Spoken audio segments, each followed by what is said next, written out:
Some of the most brilliant truths of the ancient world, maps of the stars carved into stone, encoded into sacred geometry, whispered through temples, have been erased from the lessons taught in schools?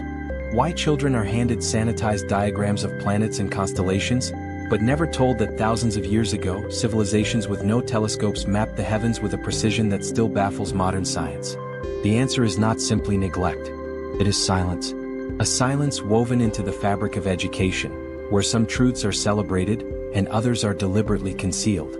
What we are about to explore is not merely history, it is a story of censorship, of sacred knowledge buried beneath the polished surface of institutional learning. Ancient star maps are not just diagrams of the night sky. They are cosmic blueprints, linking the human soul to the universe, encoding mathematics, geometry, and myth in patterns of light.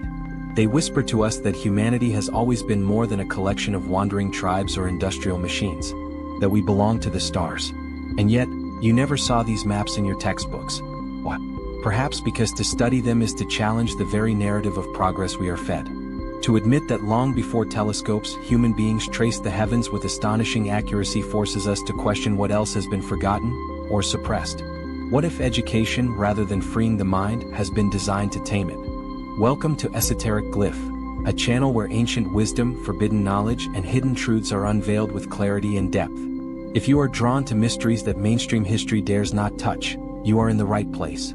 Subscribe, join the community, and journey with us as we unearth the secrets buried beneath the surface of time. Tonight, we will journey through the veiled story of ancient star maps, tracing their origins in Mesopotamian temples, Egyptian pyramids, and Mayan observatories. We will ask why this knowledge, once sacred, is absent from our schools. Was it ignorance?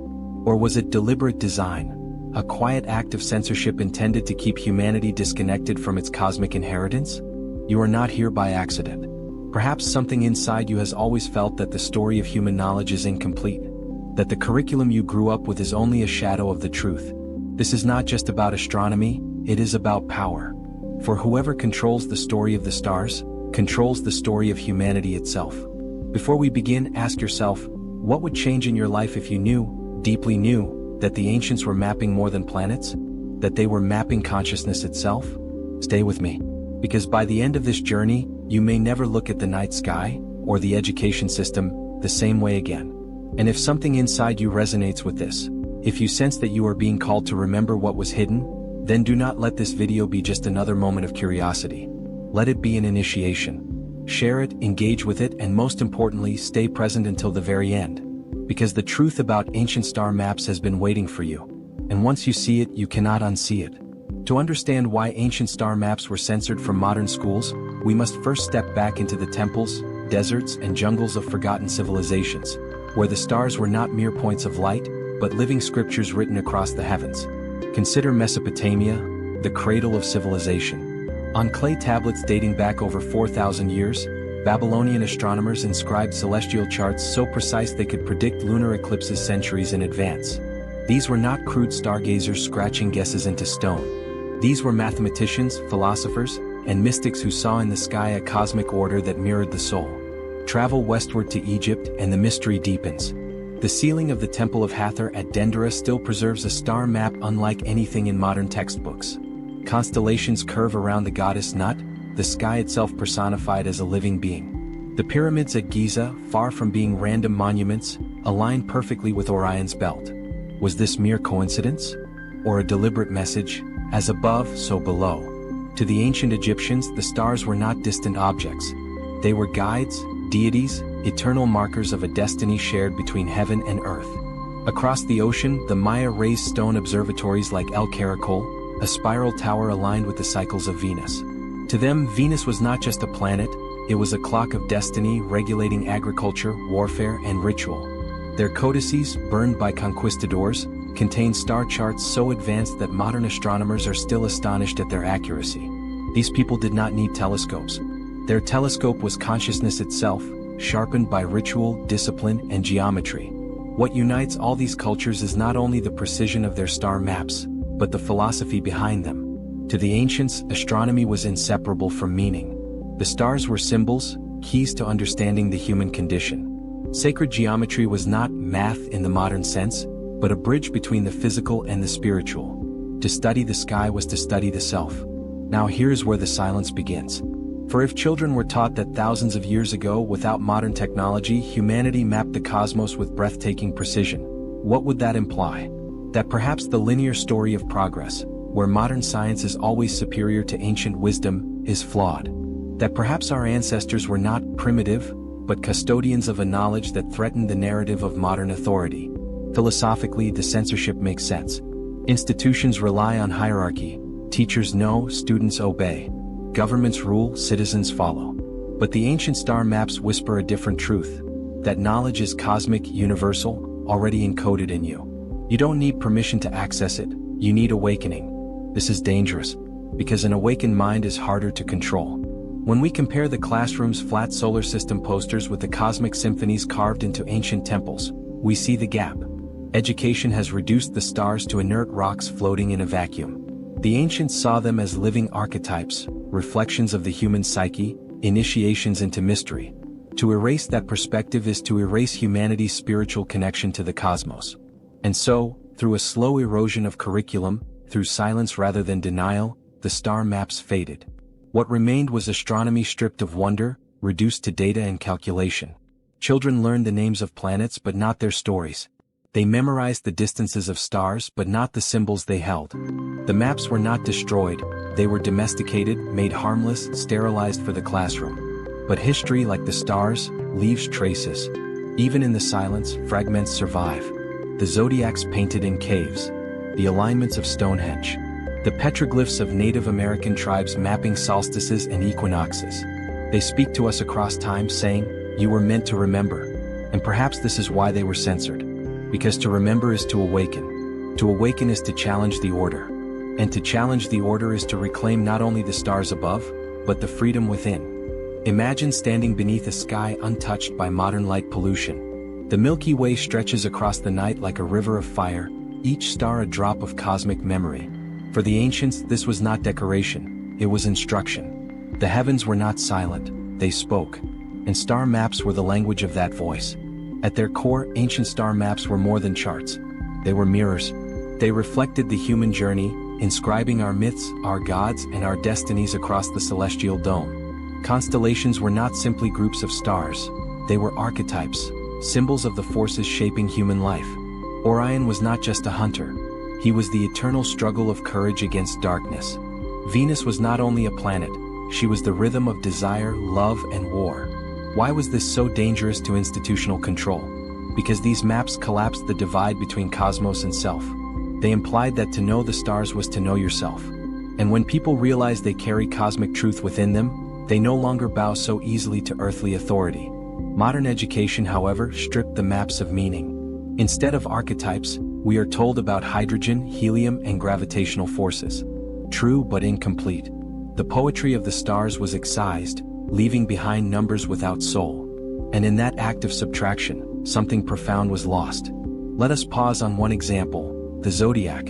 Today, astrology is dismissed as pseudoscience, a carnival of horoscopes and fortune tellers.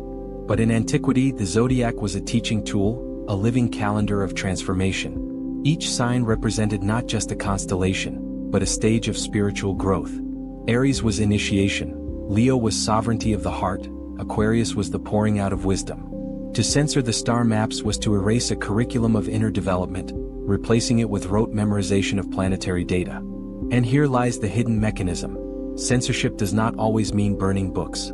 Often, it means replacing one story with another, quietly, persistently, until the original is forgotten. Children learned that constellations were mythological names, nothing more. The myths were treated as quaint relics, irrelevant to science. The maps became flattened, reduced to curiosities.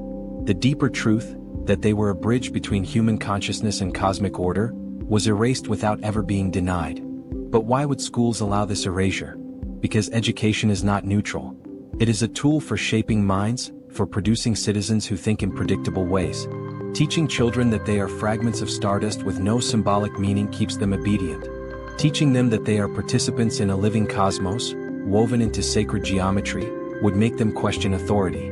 They would see themselves as sovereign beings, not passive consumers. Think of sacred geometry itself.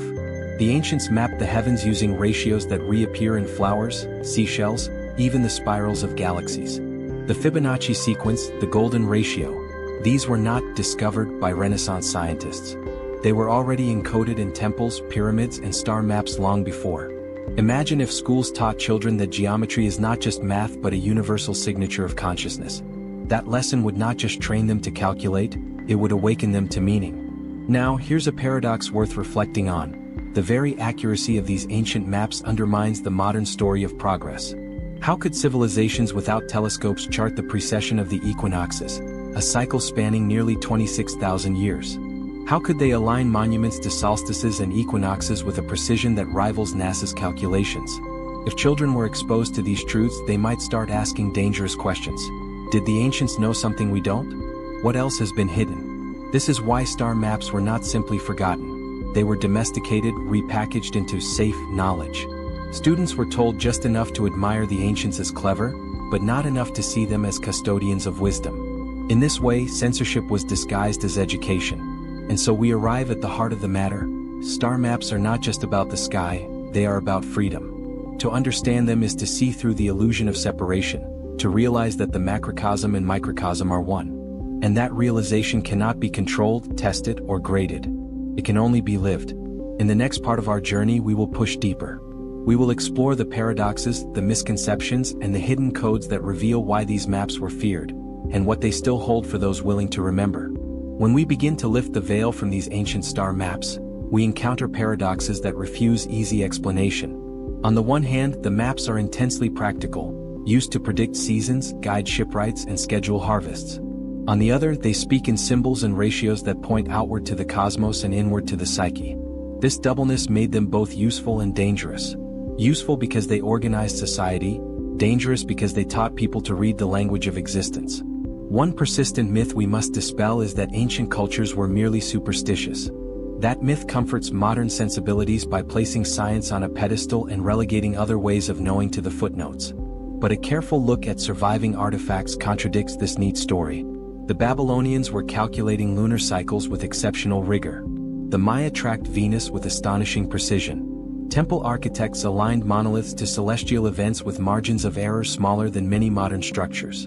These were empirical practices grounded in observation, yet they were inseparable from symbolic meaning. The ancients did not see contradiction between accuracy and mystery, they threaded them together. Another misconception is that sacred geometry is a set of mystical axioms disconnected from material life. Nothing could be further from the truth. Sacred proportions appear in grain silos and ritual altars, in the ratio of a human femur to the height of a doorway, in the spiral of a nautilus and the curve of a galaxy.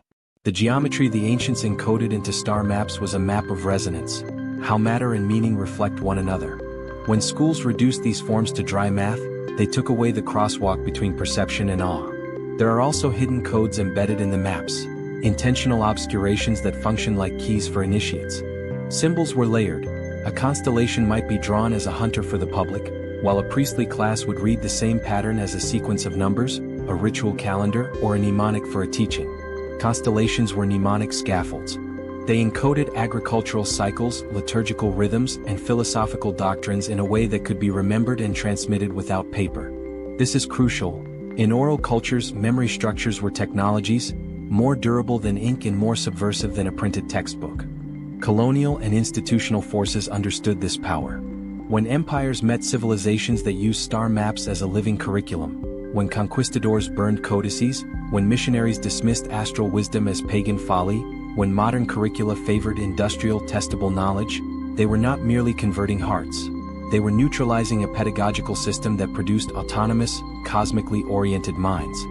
Censorship thus took many forms: the physical destruction of records, the delegitimization of symbolic knowledge as superstition, and the slow retooling of education to favor measurable outputs over initiatory experiences. Consider, too, the paradox of accessibility. Some ancient star maps were intentionally encoded so that the uninitiated would not grasp their deeper layers. They were public and private at once, visible to all, legible only to those who had undergone certain practices. This is not elitism for its own sake, it is a pedagogy of readiness. Knowledge that affects consciousness was guarded because it transforms the knower. But modern institutions often weaponize this protective logic into exclusion. The reason a thing is hidden for your own good becomes the reason you never get to access it. Let us touch on a few little-known facts that will unsettle the usual narrative. The precession of the equinoxes, a slow wobble of Earth's axis over some 26,000 years, was recorded in symbolic form long before modern instruments existed. Some temple alignments track that subtle drift, suggesting sustained observational traditions spanning centuries. Certain star charts incorporate numbers that line up with calendrical cycles far longer than a single human lifetime. This implies cultural memory that survived generational rupture, an oral and architectural archive encoded into sacred sites. Another revelation: the language of the sky often mirrors the language of the body. Many maps place anatomical metaphors into the heavens, phrases like heart of the sky or the throat of the world. These are not poetic flourishes alone. They direct the seeker to internal practices, breathwork, gaze, ritual posture, that align inner states with outer patterns. In short, the maps were lived technologies, protocols for aligning one's physiology and attention with cosmic rhythms. Now for the most unsettling question. Why would an educational system that claims to liberate minds become invested in limiting them? The answer has two parts. Practically, standardized schooling emerged in tandem with industrial and bureaucratic needs. Predictable workers, uniform citizens, and measurable competencies. Esoteric curricula, those that teach initiation and sovereignty, run contrary to that model. Spiritually, the possibility of a populace trained to see itself as part of a cosmic order undermines narratives that justify centralized control of markets, of media, of ideology. Knowledge that cultivates inner authority disperses power. Thus, it is quietly neutralized. Yet the maps survive in ways that cannot be fully erased. They live in folk festivals timed by stars, in the songs of elders who remember planting by moonlight, in the alignments of ruins that refuse to be accidental. They surface as motifs in art, iconographies that persist because they work, because they synchronize human attention to certain rhythms. These surviving traces are invitations. They tell us that the censorship was never total, it was a reduction, a narrowing of a grand pedagogy into a manageable curriculum. In the next section, we will turn from exposition to practice. We will uncover exercises, rituals, and citing methods drawn from these star map traditions, practical, low-barrier ways to begin reclaiming the cosmological literacy our schools omitted. If you are ready, the maps are waiting to be read again. So far, we've uncovered the hidden history of star maps, their symbolic power, and why they were quietly removed from mainstream education. But knowledge without practice is only half the story. To truly understand why these maps mattered, we must experience, even in small ways, the practices that once brought them to life. Let's begin with something deceptively simple: sky gazing. In the modern world, we glance at the night sky like background scenery. For the ancients, however, it was a living text. Tonight, if you can, step outside and locate just one constellation, Orion for example. Don't rush to name the stars. Instead, soften your gaze. Notice the shape. Imagine the story it once carried: a hunter facing the darkness, a symbol of courage and pursuit. Breathe with that image. Ask yourself not what is Orion, but what does Orion awaken in me right now? This is how constellations turn from distant pinpoints into inner mirrors. Another practice is cosmic journaling. The ancients timed rituals, festivals, and personal decisions by the stars. You can reclaim this by keeping a notebook of lunar phases and your moods, dreams, or insights each night. After 1 or 2 months, patterns begin to emerge, patterns between the sky and your psyche. What schools called superstition begins to feel like resonance. It's less about prediction and more about participation. A third exercise is sacred geometry sketching. Take a compass, a straightedge, and a blank page. Begin with a circle. Then inscribe within it a hexagon, or create the flower of life pattern by overlapping circles. This is not mere doodling, it's a meditation. As your hand follows precise ratios, you are retracing the very patterns encoded in temples and star charts. With each line you align thought and form. Over time, this quiet act reveals why geometry was considered sacred. It's a way of drawing the invisible order into visible space. You might also try seasonal alignments. Choose one fixed point in your environment: a tree, a building, even the edge of your window. At sunrise or sunset, note where the sun appears relative to that point. Repeat this over weeks and months. Slowly, you will notice the shifting path of the sun along the horizon. What was once abstract, the Earth tilting on its axis, becomes experiential knowledge. You are, in a sense, making your own star map just as the ancients did. Now let's bring in myth as practice. Remember, Each constellation carried not just coordinates but stories. Select one myth, say Perseus rescuing Andromeda or the Phoenix rising from ashes. When you see that constellation, use it as a living mantra. Whisper the story, let it guide your thoughts for a moment. Over time, these archetypal narratives root themselves in your imagination. You stop observing myths and start living with them the way our ancestors did. For those who prefer inner work, consider breath alignment with cycles. Many esoteric traditions tied breathing rhythms to lunar phases. On a new moon, they practiced inward, silent breathing meditations. On a full moon, they used expansive, outward exhalations. Try it yourself. On the next new moon, sit quietly, eyes closed, and let each breath be as subtle as possible. On the full moon, allow your breath to expand, audible and open. This ritual connects your body to rhythms that modern classrooms never mentioned but that the ancients lived by daily. And here's something even more powerful: silence under the stars. Choose one night a month where you leave your phone inside, step into the dark, and simply sit under the sky for 30 minutes. No goal, no agenda, just silence, attention, and presence. In that stillness, the maps begin to whisper. You may notice patterns, synchronicities, even insights that arise unbidden. This practice alone can restore the sense of wonder and sovereignty that ancient star maps were designed to awaken. None of these practices require advanced tools. They require only time, attention, and willingness. Yet, if pursued with sincerity, they begin to dismantle the illusion that the cosmos is irrelevant to daily life.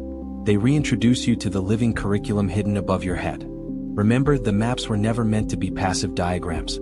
They were invitations. To map the stars was to map oneself. By reclaiming even a fragment of these practices, you step back into a lineage of seekers who saw education not as memorization but as initiation. And perhaps this is the ultimate subversion, that the very things censored from schools cannot truly be erased. The sky is still there waiting. The myths are still there echoing. The ratios are still there, spiraling in seashells and galaxies alike. All we need is the courage to remember and to practice. In the next section, we will widen the scope. We'll look at the broader philosophical and societal implications of this censorship. What does it reveal about how knowledge is controlled? And what does reclaiming it mean for the future of human consciousness? When we consider the quiet erasure of ancient star maps from mainstream education, the immediate question is practical. Why would something so beautiful, so profound, be removed from classrooms? But beneath that lies a larger, more unsettling truth. The censorship of cosmological wisdom is not an accident of history. It is a mirror of how societies control knowledge itself. Education has always been more than information transfer. It is the architecture of worldview. When schools choose what to teach and what to omit, they shape not just what we know but how we see reality.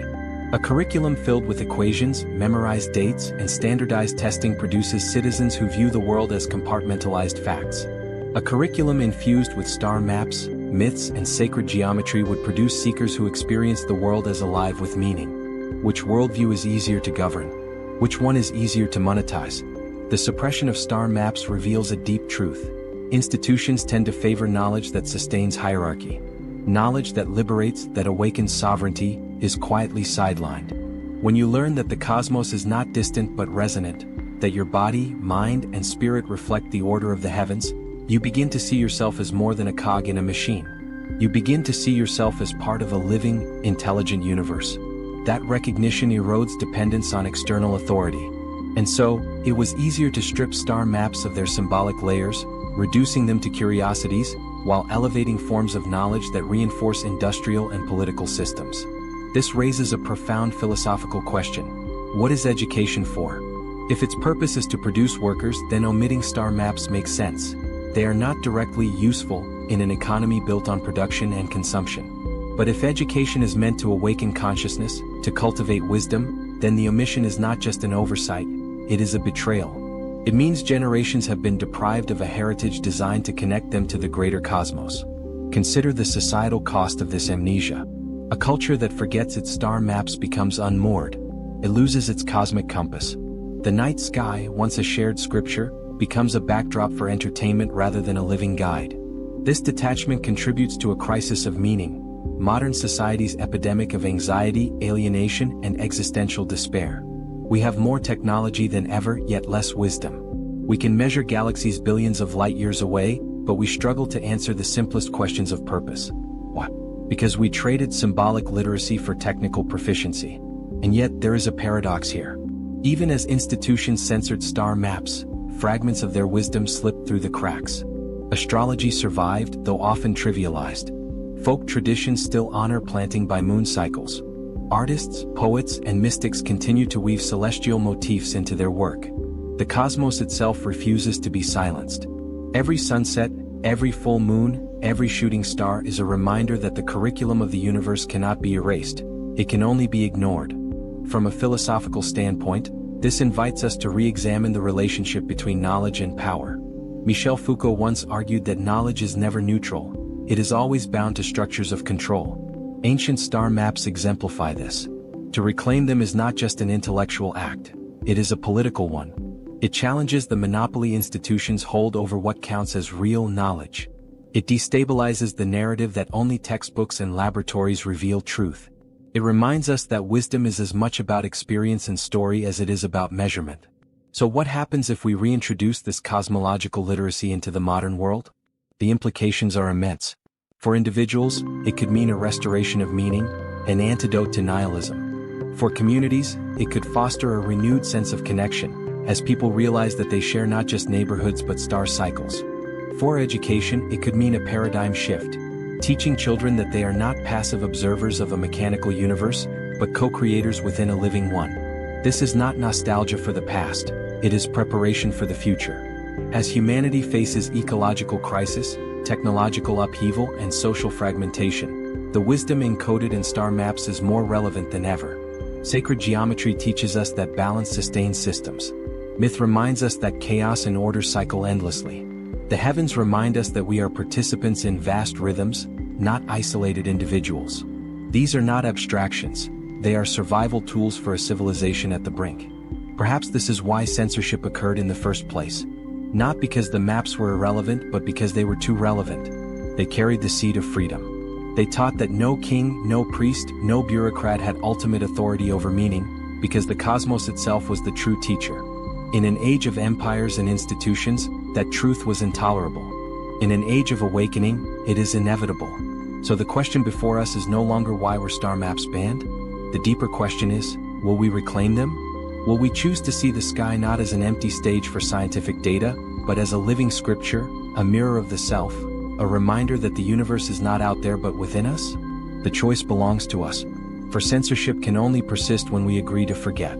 But the stars are still above us and they do not forget.